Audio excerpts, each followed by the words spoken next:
Hey, what is going on, guys? My name is ThePromG and welcome back to a brand new video. Now, what I'm bringing you guys today is my monthly manga reading log for the month of September. Maybe it's just because of the fact that I was stuck inside all month, just either doing homework or reading manga. That's why this month just absolutely flew by for me. But with that being said, this month I actually got a lot of manga read this month, like way more than any past month, I think. And as I was going back and looking to write everything down for this video, I really was surprising myself with just how much manga I read. Like, I don't even know where it all came from, all this motivation. But here we are with a lot of stuff to share for you guys. We've got a lot of manga to talk about today, so I'm gonna get right into it. If you guys do enjoy this video, make sure to leave a like and subscribe for more manga videos just like this. Without further ado, let's get right into it. So like we did last month, I'm going to start off with the manga that I read this month, but I just don't have with me to show off in the video that I read and then dropped it off at my house. And the first series I've been reading this month is Vagabond. Now this month, I read through volume 7 to the 12th Visbig of Vagabond, and that is currently up to date with the Vagabond release. I believe there's only one volume left I have to get, which is volume 37, which I have ordered and will be reading this coming month. I feel like I really don't have to say too much about Vagabond because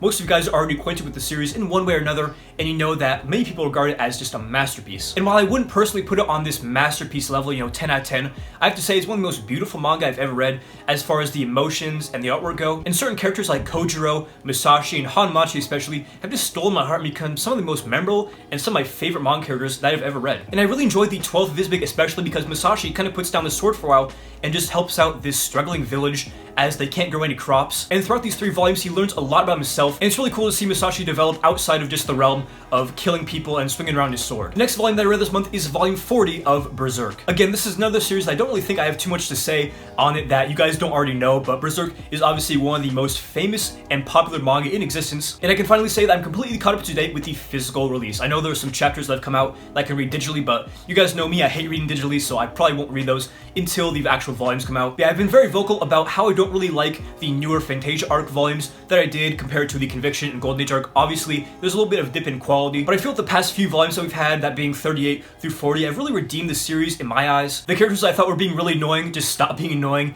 The artwork is obviously still amazing and it keeps getting better and better. And one of the main things I really like, especially about volume 40, is this development we get with Casca. And I won't spoil anything, but just know that there is some major development with the character. And volume 40 leaves off with this massive cliffhanger that I was just so disappointed to read, knowing that we didn't have any more volumes for a very long time. That being said, I'm really excited for what's to come in Berserk, even though I was kind of fearful for the future of Berserk after reading some of the other volumes in Fantasia. And I'm going to restrain myself from not reading these scans of the newer chapters. I'm just gonna wait until they come out physically. And in the meantime, while I'm waiting, if I'm ever at home for an extended amount of time, I might actually do a full reread of Berserk, but only time will tell. So the next series is a new series I started reading this month, and I did a first impression manga review of it this month. That is obviously Dead Demons, Dead Destruction by Inyo Asano. This month I read the first 3 volumes of the series, and after finishing those, I just knew I had to get all the other volumes, so I actually ordered all the other volumes on Right Stuff like a couple days after I finished the 3rd volume. Now sadly, I actually sent that package of all those volumes to an old address, so I'm still working on retrieving that package.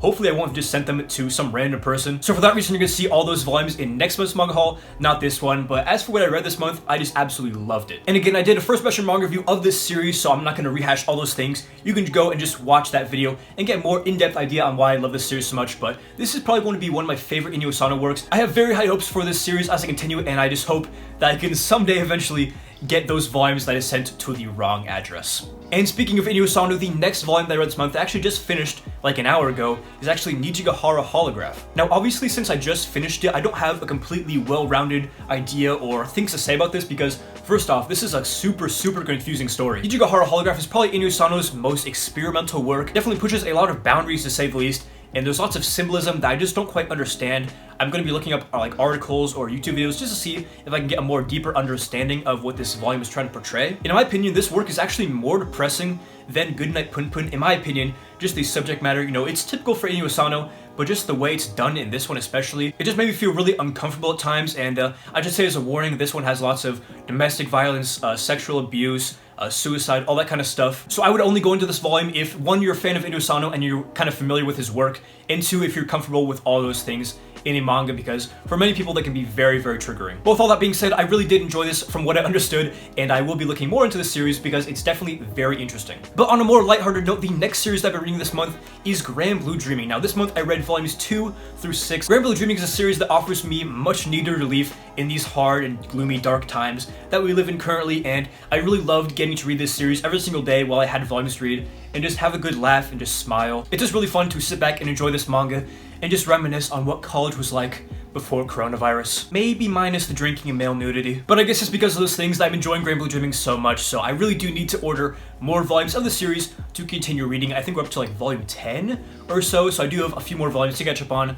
But yeah, I'm absolutely loving this series and can't wait to read more. And we're going to continue the trend with this next series of just going down the row of things I've read this month. Obviously, the next thing I read this month is Bleach, and I got through volume 4 of the series this month. Now, I think they actually started Bleach like 2 days ago, and yeah, I've just read a couple of volumes every single day of the series, and I'm absolutely loving it. I was just looking at my TBR, and I realized, like, I've had Bleach for so many months, I just haven't even touched it, and so many people tell me to read this series, so I finally buckled down and started reading it. But yeah, as you guys know, I'm not like a huge fan of shonen manga. I'm more of a seinen fan, as you can tell from my manga collection, but I do enjoy shonen here and there, so I was a little bit skeptical about how I was going to enjoy this kind of battle shonen, especially after reading some more psychological series. But last, I instantly fell in love with Bleach. It really did remind me of when I watched like 20 volumes of the anime back when I was in middle or high school. I can't remember. So I do remember some of the events, and it really brought me back to that time when I was watching the anime. Just a lot of nostalgia. But aside from just nostalgia, I really do love the action, the characters, and the world. I think they're all done super well as I'm reading so far, and I really can't wait to get into the Soul Society arc, which is what some people would say is the best arc in all of shonen battle manga. So I'm going to continue to probably read a couple of volumes of this every single day, and I'm really looking forward to the introduction of certain characters like Aizen, Grimmjow, and of course Yoruichi. There's something about each of their character designs that I really love.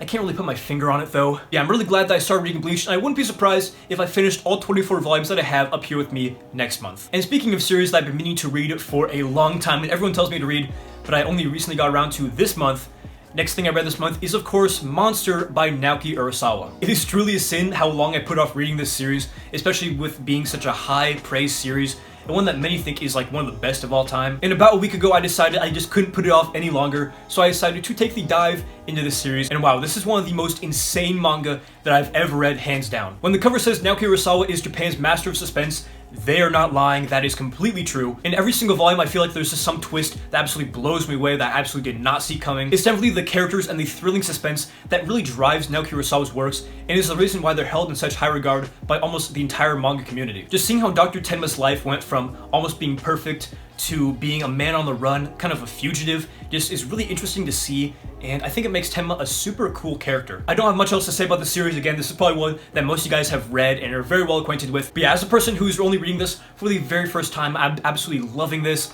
It is on track to be my top 10 manga of all time if it continues like it is, and I'm very excited to keep reading more in the coming month. And the last thing I read this month is another psychological manga. This one is by far way more messed up than Monster is, if you can believe it or not. And if you've been following me on Instagram, you'll know that this series I'm talking about is, of course, MpD Psycho. MpD Psycho follows this detective who has multiple personality disorder, so he has obviously multiple personalities, one of which is like this murderer, and the other is a detective, obviously. Even where I'm at, I'm still not 100% sure about his characters and who all of his personas are and who they're linked to. So basically, this detective is found guilty of murder or misconduct or something like that, but I think he gets off because he has this disorder, but he's hired by this third party who he helps solve these murders. And as they're solving these absolutely horrific murders, there's also this thing where these people have like barcodes bruised on their eyes. So there's also stuff linked in with that that's involved in this other big case. I mean, it's just super confusing. It's really hard for me to explain as someone who doesn't fully get it either. But there's just something about this series that keeps me coming back, even though I don't fully understand it. Like every single volume, there's just a major bombshell that I do understand, like, oh shit, now I need to keep reading. I read all the volumes that I own of this series this month,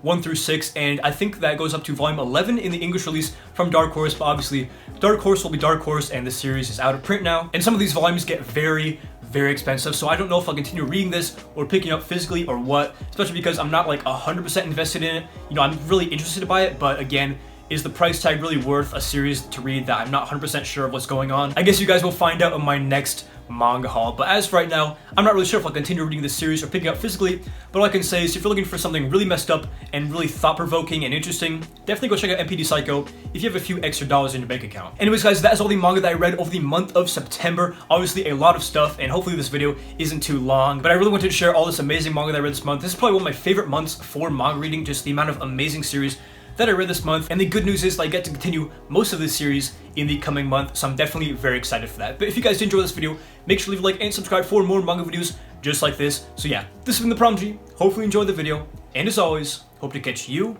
in the next one.